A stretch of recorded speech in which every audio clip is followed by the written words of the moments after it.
પાટણ શહેરમાં આગામી 13 ફેબ્રુઆરી ગુરુવારે શબે બરાતનો પવિત્ર તહેવાર આવી રહ્યો છે। આ પ્રસંગે મુસ્લિમ સમાજના લોકો પોતાના સ્વજનોની કબર પર ફૂલ ચઢાવવા અને ફાતિહા પડવા માટે કબ્રસ્તાન જતા હોય છે। ત્યારે આ સંદર્ભે શહેરના વિવિધ કબ્રસ્તાનોમાં બંધ પડેલી સ્ટ્રીટ લાઇટ ચાલુ કરાવવા માટે ગુજરાત પ્રદેશ કોંગ્રેસ સમિતિના માઇનોરિટી ડિપાર્ટમેન્ટના આગેવાનો દ્વારા પાટણ નગરપાલિકા ચીફ ઓફિસરને રજૂઆત કરવામાં આવી છે।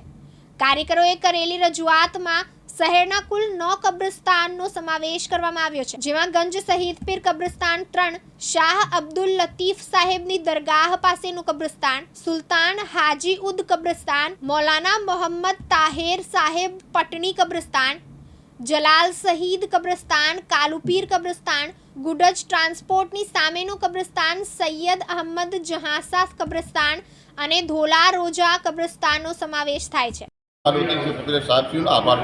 આપનું નામ અને પરિચય? યાસીન મિર્જા। હાર્દિક સોલંકી સાથે ઉપેશ પંચાલ, દિવ્યાંગ ન્યૂઝ, પાટણ।